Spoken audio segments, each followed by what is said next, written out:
pagi, jemaat kekasih Tuhan. Oh, udah siang ya. Sebentar lagi, 1 jam. Berkaitan dengan bulan keluarga, hari ini saya akan sampaikan di Mazmur 128.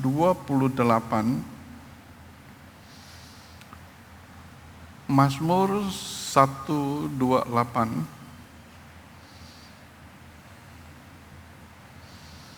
ayat 1 sampai ayat ke-6. Sudah temukan, saya akan bacakannya. Demikian bunyi firman Tuhan. Berbahagialah setiap orang yang takut akan Tuhan, yang hidup menurut jalan yang ditunjukkannya. Apabila engkau memakan hasil jeripaya tanganmu, berbahagia engkau dan baiklah keadaanmu. Istrimu akan menjadi seperti pohon anggur yang subur di dalam rumahmu, anak-anakmu seperti tunas pohon zaitun sekeliling mejamu. Sesungguhnya demikianlah ia akan diberkati orang laki-laki yang takut akan Tuhan. Kiranya Tuhan memberkati engkau dari Sion, supaya engkau melihat kebahagiaan Yerusalem seumur hidupmu, dan melihat anak-anak dari anak-anakmu, damai sejahtera atas Israel. Berbahagia mereka yang membaca dan mereka yang merenungkan firman serta melakukan firman Tuhan. Saudara, tema khotbah hari ini adalah tetap berbuah di masa tua. Kita bertanya, buah apa? Buah yang buruk atau buah yang baik?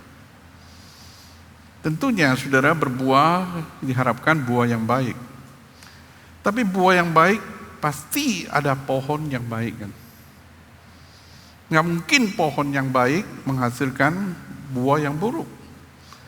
Dan tidak mungkin juga pohon yang buruk menghasilkan buah yang baik. Pohon yang baik pasti menghasilkan buah yang baik. Dari buah kita tahu pohonnya. Pohon bisa mengaku bahwa aku adalah pohon yang baik, tapi dari buahnya terbukti apakah memang betul dia adalah pohon yang baik. Saudara, saya berbicara di sini Mazmur pasal 28 yang khususnya menekankan ayat yang pertama. Yaitu di sini mengatakan bahwa berbahagialah setiap orang yang takut akan Tuhan dan hidup menurut jalan yang ditunjukkannya. Pemazmur berbicara soal pohon, bukan buah. Ayat yang kedua, ketiga itu adalah berkat buahnya. Untuk menanam satu pohon sampai berbuah membutuhkan waktu. Tetapi sudah kita yakin bahwa pohon buah itu akan baik jikalau memang awal penanaman pohon itu baik adanya. Namun untuk menantikan hasil buah perlu waktu yang lama. Perlu ada ketekunan dan perlu intensional merawat pohon itu, saudara. Di sini Mazmur pasal kedua 128 ayat 1 berbicara setiap orang yang takut akan Tuhan. Bukan doing-nya orang, tetapi being-nya. Bukan apa yang dilakukan, tetapi siapa dirinya. Siapa dirinya itu sangat penting, itu akan menentukan apa yang diperbuat, saudara. Jikalau pohon itu benar, maka saudara, daunnya pun itu akan hijau dan menghasilkan buah tepat pada waktunya. Tapi saya bertanya, di mana pohon itu ditanam? Kalau pohon itu sengaja ditanam di tepi air, maka pohon itu akan menjadi kokoh dan pohon itu akan bertumbuh dengan baik. Berbahagia setiap orang yang takut akan Tuhan. Pemazmur berbicara di sini mengenai hati seseorang.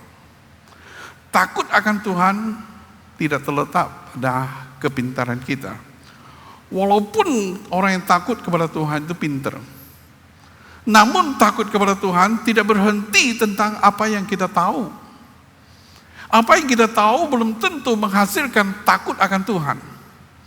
Sebab takut sama Tuhan itu merupakan sikap hormat kepada Tuhan, yaitu seorang yang takut kepada Tuhan, mengasihi Tuhan, hatinya ditawan oleh Tuhan, dan hatinya mendapat posisi atau menjadi tempat di mana Tuhan berkuasa di dalam hidupnya, saudara. Banyak orang pintar, tapi nggak takut sama Tuhan. Tapi orang yang takut sama Tuhan seharusnya pintar. Karena takut akan Tuhan merupakan permulaan bijaksana. Bijaksana itu karunia dari Tuhan. Pada waktu seorang takut kepada Tuhan, Tuhan memberikan pengetahuan, Tuhan memberikan kebenaran, sehingga orang ini terus menerus bertumbuh di dalam kebenaran Tuhan, saudara. Jadi saudara, bukan soal pinter, bukan soal seorang melayani Tuhan, bukan saya memiliki jabatan, bukan saya berada di dalam posisi yang penting di dalam gereja. Bukan karena status saya, tetapi pemazmur berbicara mengenai inti daripada hidup seseorang, yaitu takut akan Tuhan, saudara. Siapa yang takut akan Tuhan? Tidak setiap orang. Takut akan Tuhan bukan natur kita. Pada dasarnya kita nggak takut sama Tuhan. Tapi kemudian pemazmur berbicara kalimat berikutnya, perhatikan saudara, nggak boleh dihilangkan. Yang hidup menurut jalan yang ditunjukkannya. Yang hidupnya mengatur dirinya sesuai dengan petunjuk Tuhan. Rancangan Tuhan berbeda dengan rancangan manusia. Jalannya Tuhan berbeda dengan jalannya manusia. Pikiran Tuhan berbeda dengan pikiran Tuhan. Kita tidak pernah cocok dengan jalan Tuhan. Kita cocok dengan jalan dunia, kita cocok dengan jalan dosa, kita cocok dengan jalan diri kita sendiri. Oleh sebab itu saudara, hidup menurut jalannya Tuhan itu membutuhkan anugerah dan kekuatan. Hidup di dalam dosa nggak perlu kekuatan, saudara. Secara natural kita bisa berbuat dosa. Tapi hidup di dalam kekudusan membutuhkan kekuatan ekstra, betul. Jatuh ke narkoba itu gampang sekali, saudara. Tetapi untuk menghindari dan hidup bebas dari narkoba, itu perlu ekstra tenaga, perlu komitmen, perlu sesuatu kekuatan yang baru di dalam dirinya, saudara. Demikian juga saudara, seorang yang kita berbeda jalannya dengan Tuhan. Nggak mungkin saudara kita bisa hidup menurut jalannya Tuhan jikalau bukan kasih karunia Tuhan yang memimpin hati kita, dan Tuhan yang menolong kita supaya memberikan kerelaan hati untuk mentaati firman Tuhan. Dan hidup menurut jalan Tuhan perlu apa? Menyangkal diri dan memikul salib. Tanpa itu sudah tak mungkin, saudara. Suatu saat saya berkhotbah di satu gereja. Kemudian hari Kamis itu ada small group. Saya ada di situ. Kemudian seorang ibu di small group itu berbicara, Pak Yonatan, khotbah minggu itu luar biasa. Bagus sekali. Apanya yang bagus? Khotbahnya itu, katanya itu sangat menegur saya. Bagus. Lalu saya bilang, apa yang ibu lakukan? Dia bilang, khotbah itu kan untuk murid-murid Tuhan. Untuk orang-orang yang kudus, orang-orang seperti Tuhan Yesus, katanya. Tetapi saya ini gak mungkin bisa melakukan firman Tuhan seperti itu. Tapi saya bilang, setelah ibu mendengar firman Tuhan, apa yang kamu gumulkan? Dia nggak jelas. Saya tanya, kamu berdoa nggak? Kamu mohon belas kasihan Tuhan nggak? Enggak. Tidak ada internalisasi firman Tuhan, tidak ada pergumulan, tidak ada air mata, cuma hanya tahu firman Tuhan dan hidupku jauh dari firman. Kita tidak sesuai, hidup tidak sesuai dengan firman. Terus terang saudara, banyak kita mendengar firman, tetapi kita menghidup firman itu sedikit sekali, betul? Tetapi Tetapi sudah pada waktu firman Tuhan hadir, kita mesti menggumulkan firman, memohon kuasa Roh Kudus bekerja di dalam diri kita. Ada penyesalan, ada air mata, ada penyangkalan diri. Di situ baru dikatakan kita bisa hidup berjalan sesuai dengan petunjuk Tuhan. Saya akan berikan ilustrasi yang diberikan oleh Tuhan Yesus. Ada 2 anak yang disuruh papanya untuk bekerja di ladang. Anaknya yang pertama bilang, "Oke, papa," tapi nggak pergi. Anak yang kedua bilang, "Tidak." Kemudian di tengah jalan dia berubah. Di antara 2 orang ini siapa yang hidup menurut petunjuk dari papanya? Anak yang kedua, bukan anak yang pertama. Anak yang pertama dari luar kelihatan baik sekali, tapi dalamnya adalah pemberontak. Anak yang kedua dari luar kelihatan pemberontak, dalam pun pemberontak, tetapi ada perubahan, ada penggumulan terhadap perintah papanya. Anak yang pertama mendengar firman, mendengar perintah papanya, kemudian melupakan. Tapi anak yang kedua setelah dia pergi dari papanya, hatinya diganggu oleh firman Tuhan, betul nggak?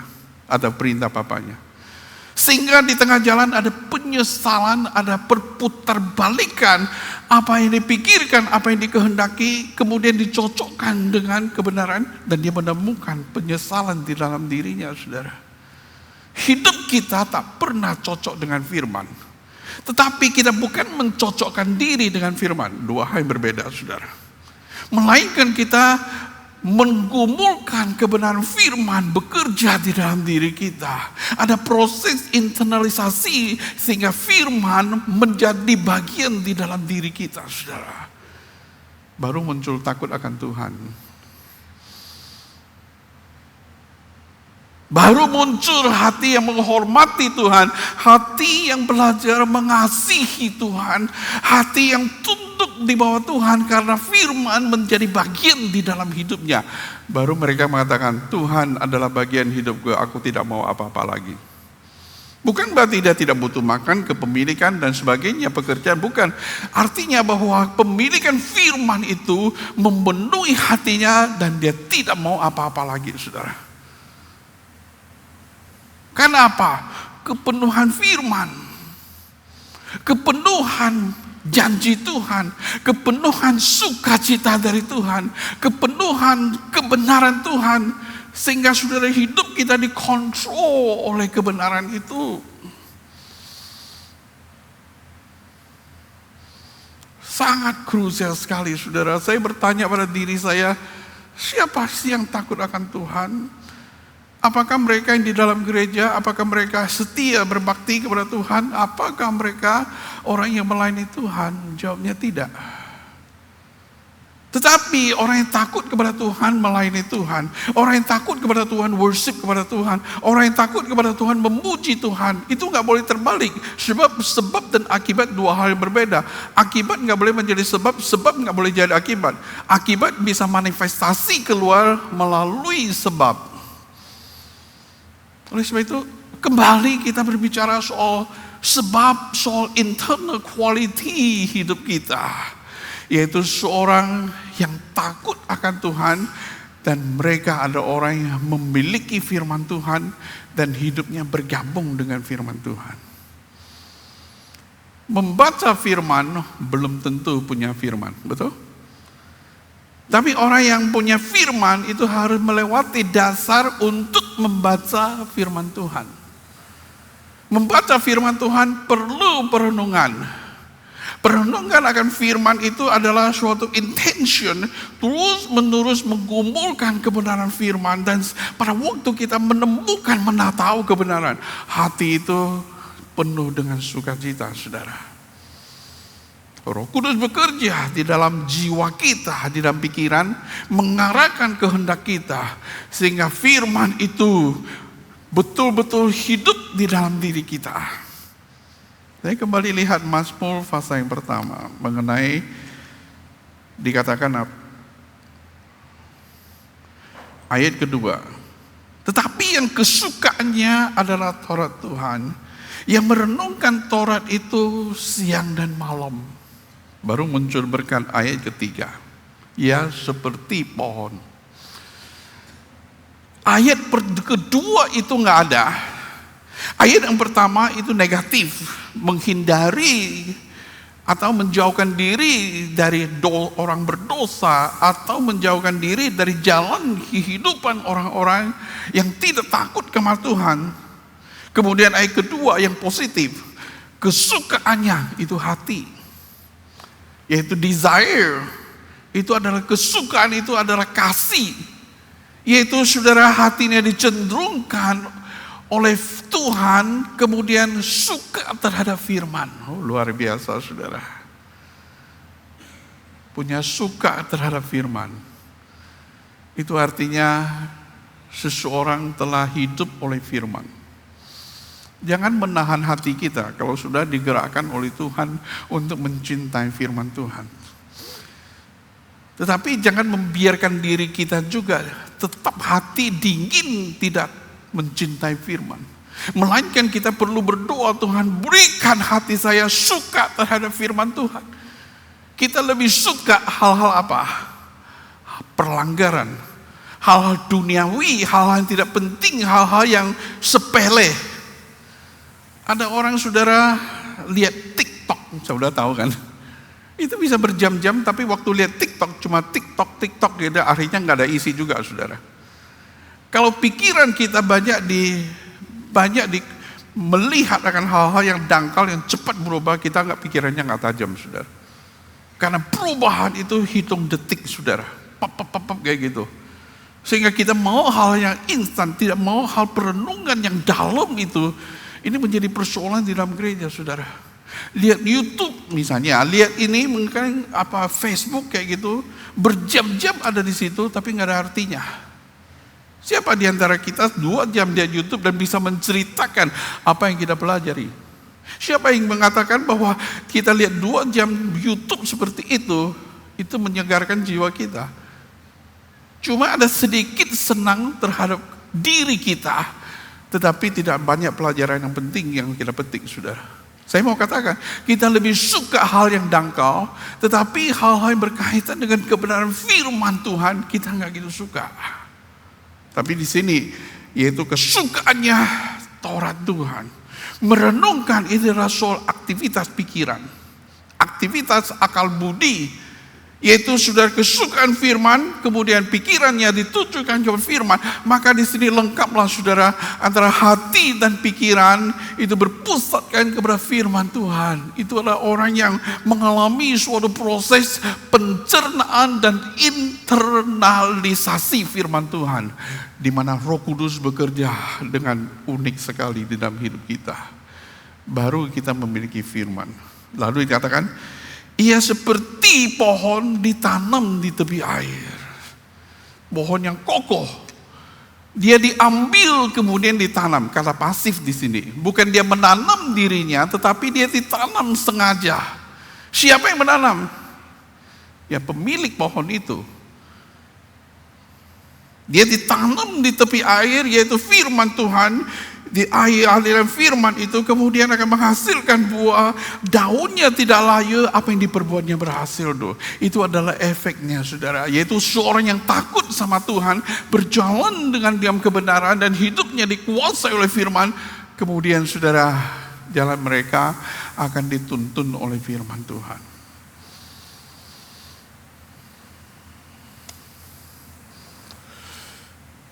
Saya pernah ke Korea 2 kali, dan kami perjalanan itu lebih banyak sebenarnya fokus bukan jalan-jalan tetapi pembelajaran. Ada seorang pendeta yang membawa kami ke museum orang martir gitu ya. Di situ digantung foto-foto, kemudian di situ diceritain macam tentang hamba-hamba Tuhan yang dibunuh pada waktu zaman Jepang, kependudukan Jepang atas Korea. Sampai kepada satu pendeta foto itu ya. Kemudian pendeta yang bawa kami pergi itu, dia cerita, itulah famili saya. Jadi papa mertua saya, dia bilang. Dia meninggal umur 35 atau 36 dia bilang. Ditinggalkan, bapak ini tinggalkan 4 orang anak dengan istri, dan zaman itu saudara, istri tidak kerja di kantor, tapi semua sangat mengharapkan penghasilan dari suaminya. Kan dia mati karena imannya, dan dia dihukum oleh tentara Jepang. Dia bilang, ibu mertua saya punya 4 anak, dia tidak tahu caranya menghidupkan anaknya. Dia bilang nangis, dia berdoa, lalu Tuhan gimana saya bisa hidupkan mereka? Ini zaman Jepang, situasi tidak baik, dan kemudian suaminya tidak tinggalkan apa-apa. Dengan apa saya membiayai anak itu? Suruh saya membaca Yosua pasal 1 ayat 8 dan 9. Jangan lupa kamu mempercakapkan firman Tuhan, tapi renungkan itu siang dan malam, maka jalanmu akan berhasil. Dia renungkan lama sekali. Dia bilang, saya khawatir untuk menghidupkan anak saya, tapi Tuhan menjanjikan kepada Yosua, engkau akan masuk ke Kanaan, berperang dengan orang-orang Kanaan. Tuhan tidak mengatakan bahwa engkau harus membangun strategi perang, walaupun itu ada. Tetap ada pada diri Yosua. Tuhan tidak mengatakan bagaimana mereka harus berperang, tetapi Tuhan berkata, pegang firman Tuhan. Ini tentara apaan nih, saudara? Itulah janji Tuhan. Dia mengatakan, Tuhan, saya tidak tahu bagaimana membiayai, menghidupkan anak-anak saya. Tetapi janjimu untuk Yosua, untuk saya, untuk keluarga saya, untuk masa depan saya. Ibu ini komitmen diri, saudara, mempelajari firman. Kemudian dia dengan usaha bikin kue. Mulai sekolahkan anak ini, mengajarkan anak ini dalam firman Tuhan. Saudara, singkatnya waktu sudah berlalu segitu cepat. Anaknya bertumbuh dewasa. Dibilang 4 anaknya, 2 orang jadi pendeta, 1 orang yaitu perempuan ini menikah dengan saya, jadi menantunya pendeta. 1 orang lagi menjadi orang penting di masyarakat Korea. Lalu sekarang 4 orang ini sudah memiliki anak-anak yang sudah dewasa. Bahkan mereka ada yang sudah punya cucu. Dia keluarga banyak. Dan dikatakan bahwa keluarga kami itu sungguh diberkati oleh Tuhan. Sekarang anak-anaknya bukan hanya orang yang takut sama Tuhan saja, tetapi orang lain sudah dia punya pengaruh di tengah masyarakat di mana ada. Dan itu menjadi keluarga yang terpandang di Korea. Kalangan gereja, kalangan hamba-hamba Tuhan gitu. Ibu ini sudah tiada, saudara. Tetapi apa yang diletakkan itu tak pernah menjadi sirna. Ibu ini sudah meninggalkan jejak bagi anak-anaknya, dan hidupnya anak-anaknya di dalam Tuhan, dan mereka mengerti apa artinya hidup di dalam Tuhan, dan mereka hidup sungguh-sungguh, saudara, mengikuti jejak iman dari orang tuanya. Ia akan berhasil, dan daunnya tidak pernah layu. Apa yang diperbuatnya akan berhasil. Sudah, apa yang diperbuat pasti di dalam atau sesuai dengan firman Tuhan.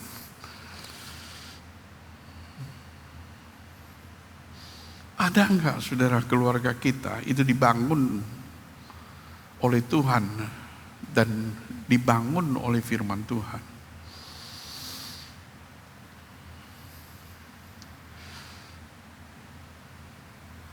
Suatu saat saya ceramah di satu gereja mengenai discipleship.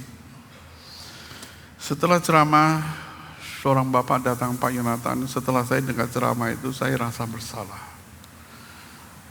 Saya sebagai orang Kristen sudah lama sekali, tapi saya tak pernah mengajarkan anak-anak saya secara intensional mengajar anak saya. Kami pun jarang berdoa dan hampir nggak pernah baca Alkitab, apalagi mendistribusikan firman Tuhan. Tapi saya mau mulai dari mana, Pak? Saya bilang mulai dari kerendahan hati. Saya mau bahannya, Pak. Jangan bicara bahan. Hidupmu itu adalah bahan. Simple. Lalu saya bilang dengan rendah hati, panggil anakmu dan ngaku bahwa kamu salah. Dan kaki tahu bahwa kamu akan memulai sesuatu yang baru. Lalu bagaimana? Kumpulkan, sudah mulai terbuka, kamu men-sharingkan kebenaran firman di dalam hidupmu. Walaupun kegagalan, pergumulan, semuanya merupakan satu paket. Oh gitu ya Pak? Ya. Anakmu juga akan duduk bersama-sama. Setelahnya lewat beberapa bulan saya khotbah lagi di gereja itu, dia ketemu saya, senang banget itu. Ketemu saya, Pak, puji Tuhan. Setelah saya ngomong sama Bapak, saya mimpi keluarga mulai hidup, ada firman Tuhan di dalam seisi keluarga. Waktu saya sharingkan kelemahan saya, kegagalan saya, dan juga anak-anak saya kaget, dia bilang. Nggak pernah terjadi dalam keluarga saya. Dan pada waktu saya sharingkan, anak-anak saya jadi terbuka juga. Akhirnya kami men-sharingkan apa adanya. Ternyata saya nggak perlu sekolah teologi, saya nggak perlu pengetahuan yang begitu dalam, tapi saya bersama dengan anak hidup di dalam firman Tuhan, belajar firman Tuhan. Saya harapkan mereka masih terus menggumuli firman Tuhan di dalam keluarga. Kita terlalu sibuk dengan berbagai hal, urusan pekerjaan, urusan hal-hal yang tidak penting, saudara. Tetapi kita tidak memfokuskan diri untuk membangun keluarga atas dasar firman Tuhan. Padahal banyak hal yang sebenarnya kita bisa menggunakan gunting untuk memotongnya. Tapi kita membiarkan itu terus bersarang di dalam hidup kita. Dan akhirnya saudara, firman Tuhan ditinggalkan. Tuhan memberikan karunia, yaitu keluargamu. Tetapi karunia itu harus dipelihara. Yang orang yang memelihara keluarga itu ada orang yang hidupnya takut akan Tuhan, saudara. Yang memiliki firman Tuhan, yang menyatu firman Tuhan di dalam hidupnya. Kita tidak sempurna, keluarga kita tidak sempurna, tapi keluarga kita akan semakin sempurna kalau kita berjalan sesuai dengan firman. Amin. Bukan menjadi seorang malaikat, tetapi jalan bisa jatuh, bisa juga kita sampai pincang, tertati-tati dan sebagainya. Namun saudara, semuanya itu sehat. Keluarga demikianlah yang sebenarnya merupakan kasih karunia dari Tuhan. Baik, kemudian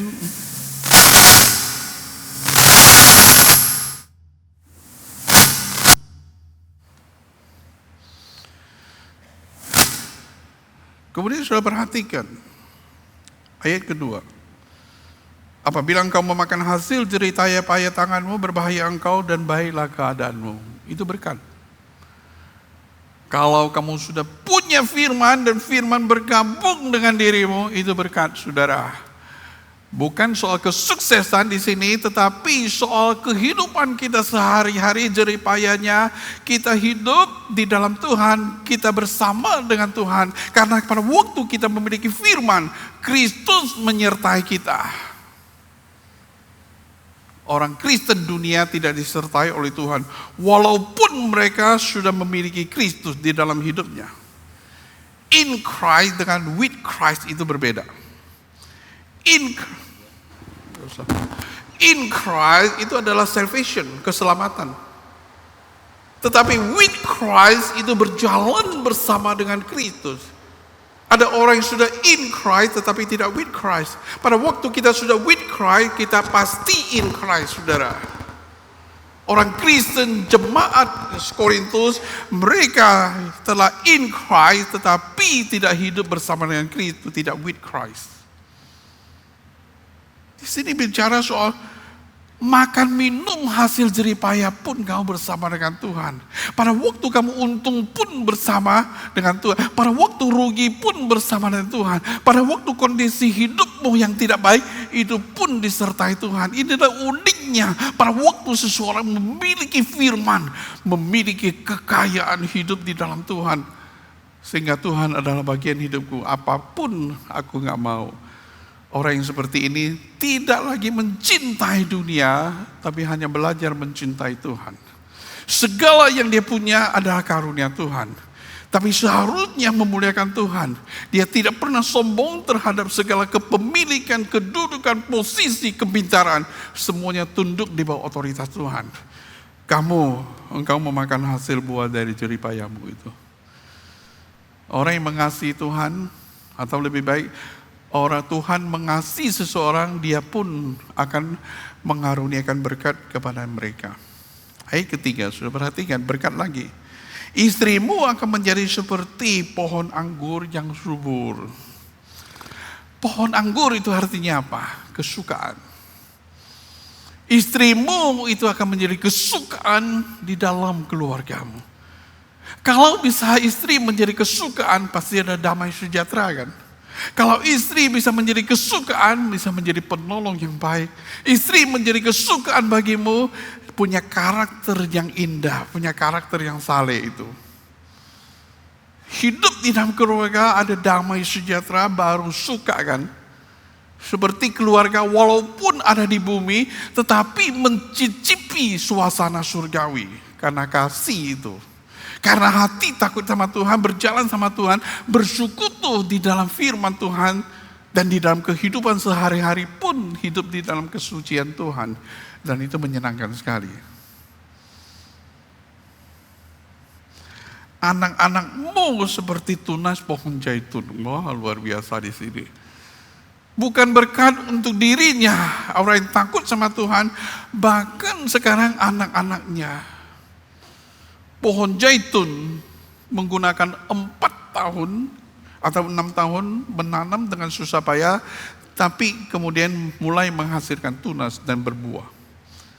Tetapi pohon zaitun sekali berbuah, ribuan tahun tetap berbuah. Luar biasa itu. Saya pernah lihat pohon zaitun ratusan tahun, saya sudah kagum, saudara. Akarnya itu merambat ke bawah dan itu bijinya begitu banyak. Sampai saya kaget. Itulah pohon zaitun yang berbuah itu. Di sini katakan bahwa anak-anakmu itu seperti tunas pohon zaitun. Kita melihat bahwa jalan hidup mereka di dalam Tuhan, dan mereka akan menjadi orang-orang yang sungguh-sungguh dipakai oleh Tuhan untuk zamannya. Dan dikatakan di sekeliling meja makanmu, engkau pada waktu tua pun itu akan memakan pohon zaitun itu, saudara. Sesungguhnya demikian orang yang diberkati, laki-laki yang takut akan Tuhan. Penutup di situ, yaitu seperti suatu inclusion dari atas dan bawah, tengah-tengahnya adalah berkat. Jadi ayat pertama itu adalah kunci dari Mazmur pasal 128 itu.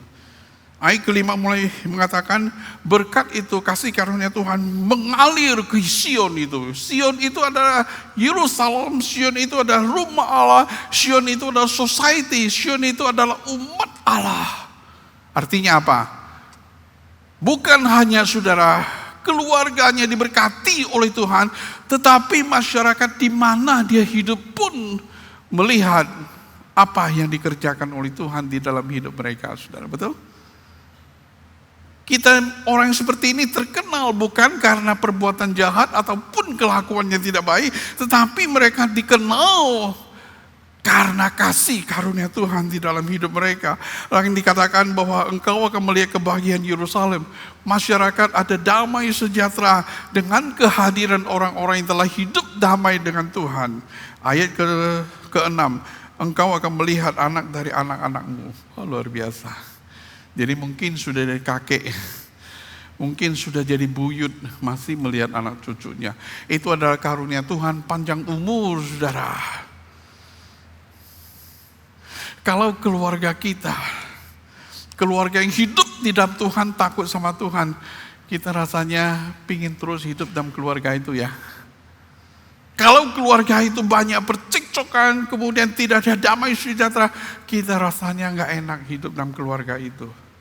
Dan disitulah saudara suasana di mana kehadiran Tuhan di dalam keluarga dan seisi keluarga ada kemurahan Tuhan menyertainya.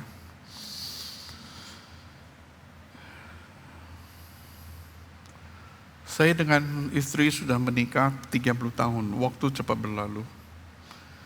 Tapi kehidupan 30 tahun itu suatu kemurahan Tuhan, di mana Tuhan telah mempersatukan kami. Dan saya dari muda, pada waktu saya dipanggil Tuhan, saya punya satu janji sama Tuhan.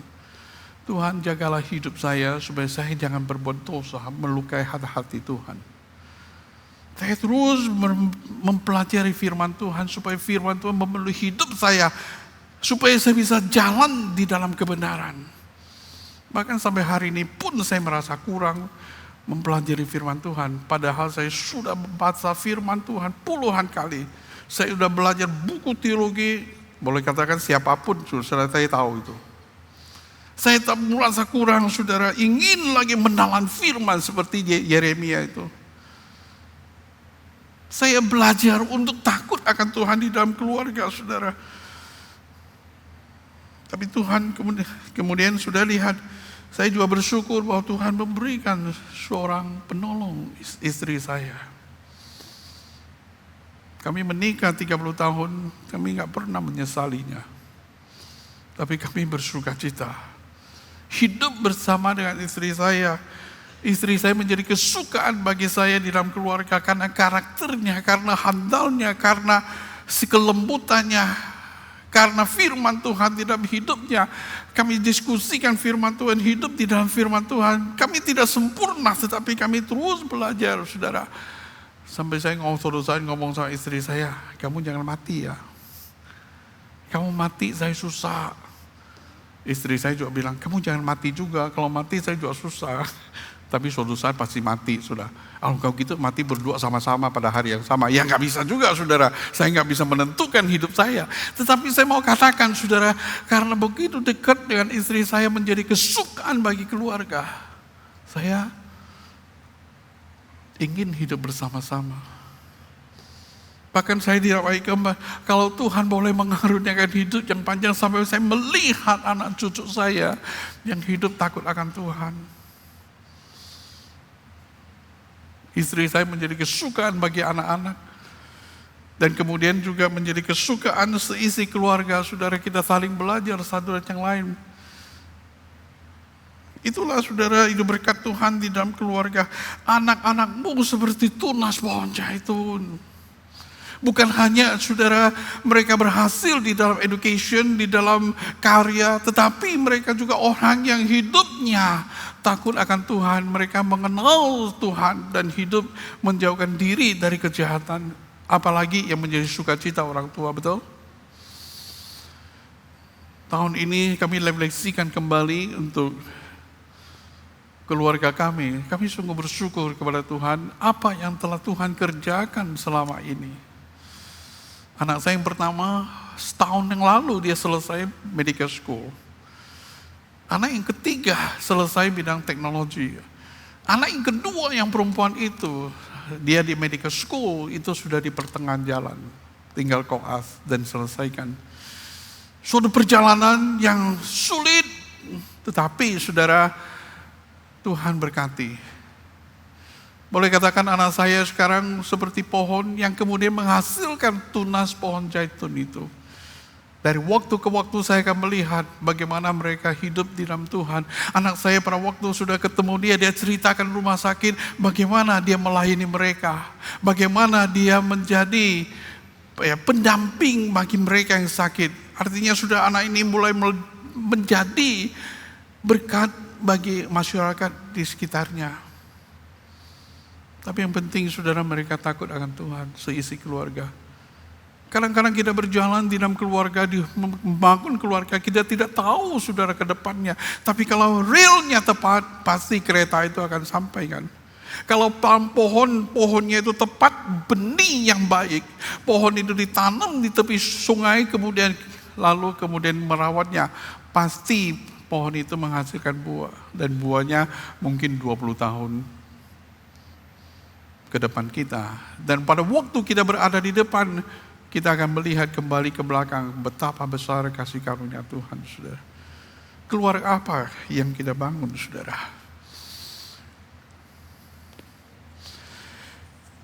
Jonathan Edwards, seorang teolog, seorang pendeta, seorang pengajar, seorang yang memimpin kebangunan rohani di Amerika, di Massachusetts.